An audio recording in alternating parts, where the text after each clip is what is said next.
And it is that time of the week. Y'all know who's here. My brother standing in at 6 feet, 193 pounds. How we feeling today, Will? Biting the ass, apparently. Hey, man, that's how it goes. See, I say that. I'm Itis. So, I ain't saying everybody. So let's start here, obviously. The Bears get maybe their best feeling win in years. Caleb throws 4 touchdowns. They celebrate in the locker room. Everything feels great. Just as a fan, how much did that? Because we all want to see our team play well. Like, yeah, you want to see a team win, but there is like some wins feel better than others. Like, how good did that win just feel as a fan? I mean, it felt good to kind of be able to just see the offense clicking. I think we've been talking about this for the past few weeks. So I mean, it was a good win. I mean, against the Cowboys team that's not great right now, of course, but just anytime you could play against the team and just see everything that you were looking forward to kind of in the preseason come together, it kind of give you hope. Like, all right, maybe a little momentum is all they needed going into that next situation, into that next game. No, 1,000%. I don't think that has a chance to end up being, and if it is, it's fine. Like, that might be his best statistical game all season, and some of that is obviously the Cowboys defense isn't very good. But even if just you seeing a bad defense, and like if that, like you just said, like that gets the confidence going, and that's what then allows him to go the rest of the season, then who cares if it's a bad defense or not? Like, that confidence going forward is going to be worth way more than just like the one individual stat line. Mm-hmm. So other team in that division who Tony and I had to postpone because Tony was a little unhinged watching the Lions just, for lack of a better word, walk all over, run all over the Ravens. How impressive was, and again, we talk a lot of, Tony and I talk a lot of AFC, and so we were talking earlier in the week talking NFC. The Lions, how did that, again, you're in that division as a fan, how good did they look, and how big of a gap do you think that is? We both had the Bears in second place. How big of a gap do you think that is between where the Bears are now and where the Lions are now?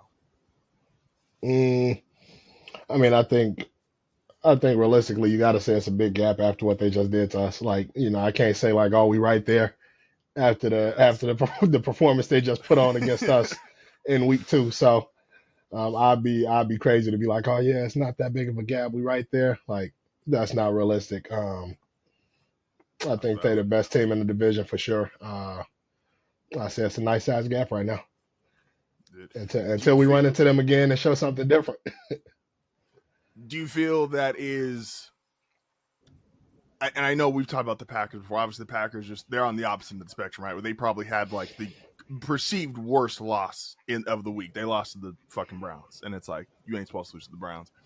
Did that make you then? Because I know you and I have been what people would consider critical of Jordan Love. Is that, I guess, his performance in that game is like that why you feel the Bears are at least closer to the Packers, or the Packers aren't as good as everybody's making them out to be post 2 weeks, because they can have games like that where Jordan Love struggling, throwing bad picks, kind of that streaky personality he's got. Yeah, I mean, but on the same token, you can kind of say the same thing about the Bears as far as Caleb being maybe streaky and not as consistent as we would like him to be. And I don't even think I've been super critical of Jordan Love. I just say I don't think he's as good as people try to make him out to be. Not as valid. Some people got him And I already like top 10.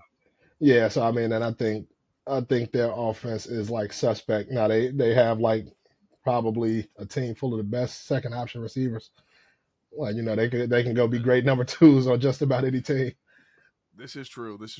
I think the Bears receivers, honestly, and I think like the secret is I already kind of think Rome is better than DJ, and I like DJ more. I think they're both really good, but I think Rome has just eye test right now. He looks like he's better. Second year in the offense, second year with Caleb.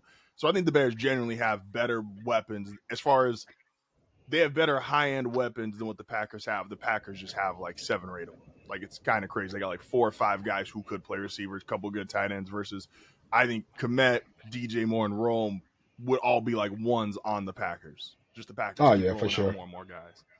for sure. So And tush possibly push. Luther Burden. Luther Burden could I possibly ain't be going better that than far yet, but like he that's that one. possibly. I'm not quite there with the rookie yet. Although he's looked good too. That's the thing, is like the Bears, you see it. even if like the record again is not where they want it to be right now, or the record doesn't get to where they want it to be during the season, like you watch that team and you're like, all right, you see guys who are extremely athletic, like that shit just stands out. It's for my own case, it's like you go see me go do some shit that's athletic, it's like, all right, you gonna say like, all right, no, you ain't ever gonna confuse me for being in the league. You might look at my height and be like, all right, no, he could do something. Then I start moving around and it's like, yeah, no, we know why you're not there. Tush push. I was sorry, Eagles Rams game really quick before we talk specifically tush push. So I had the Rams going to the Super Bowl.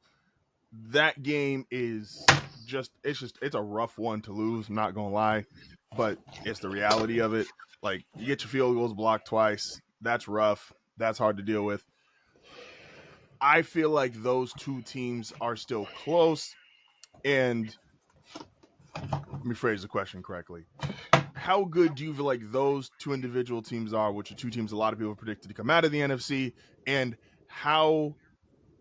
where are you on the whole, like, Jalen Hurts, tush push stuff, like how well he throws the ball, like your opinion of the Eagles up to this point in the season?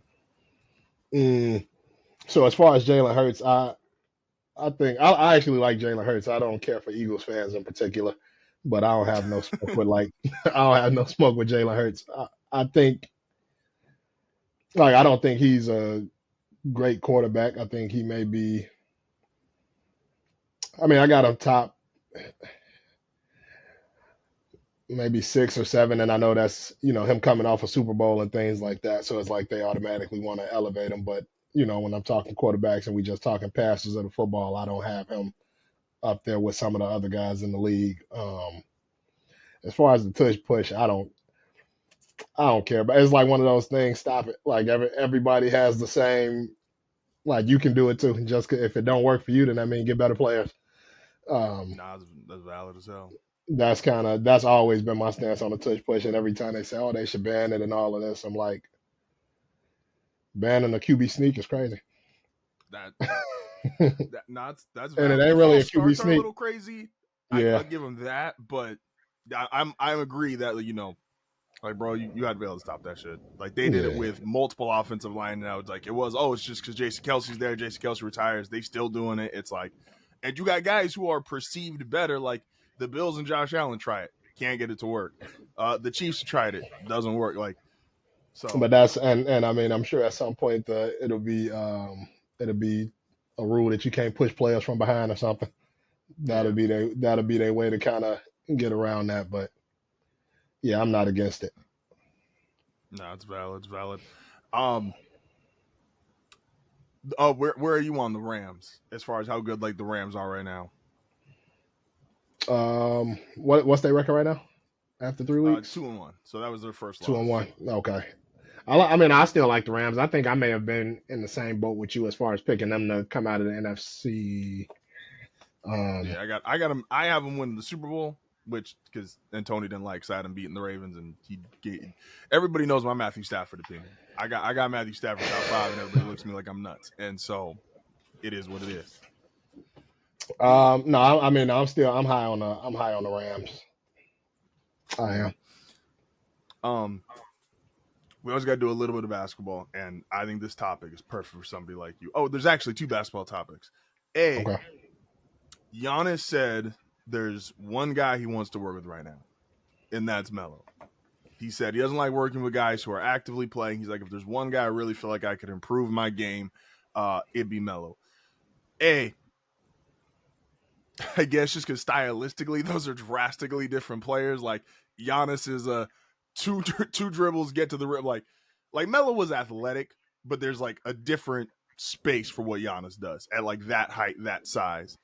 And so I want your take on Giannis trying to develop a jump shot working with Melo. Do you think Melo would even do it?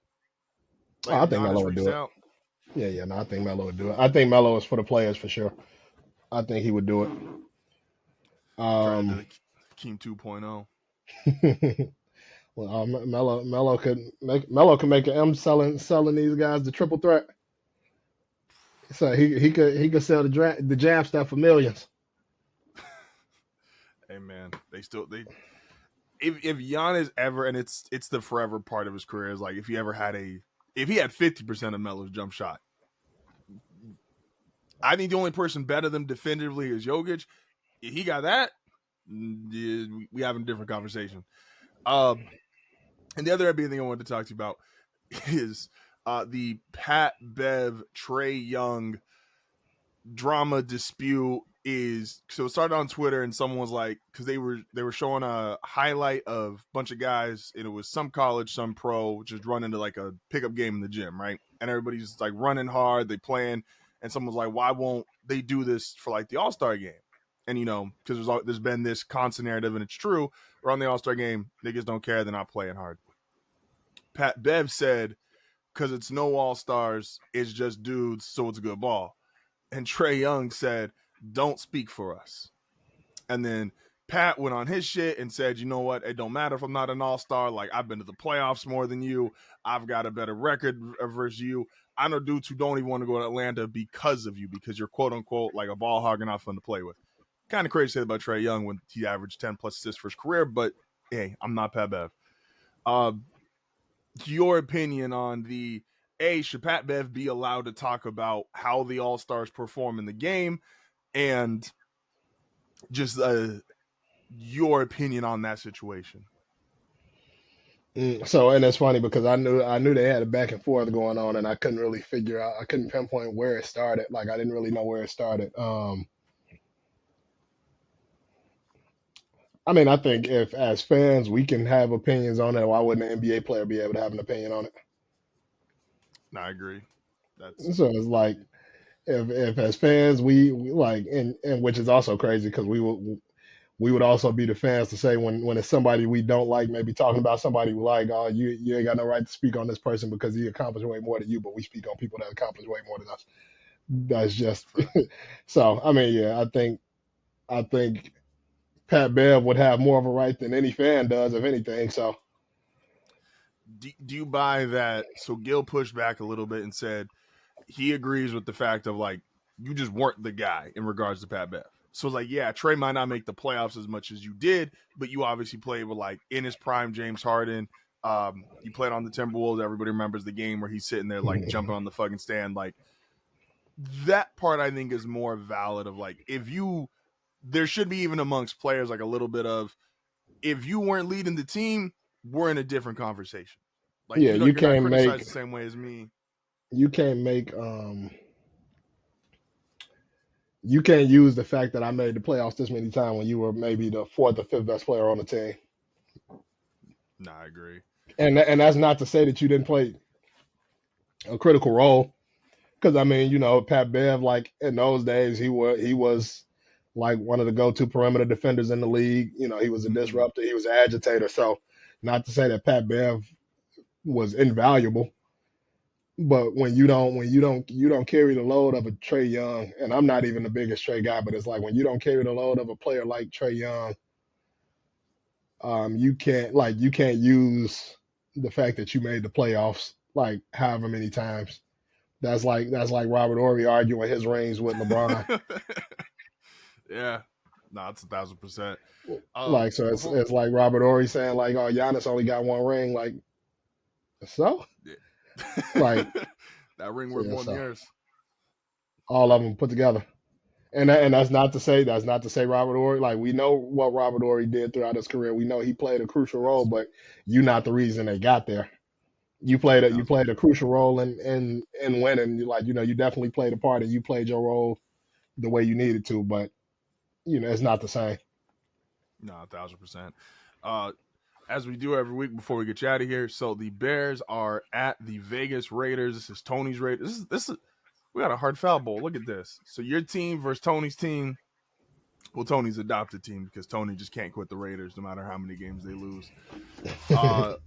What you think is like a score prediction and how you think the game's going to go?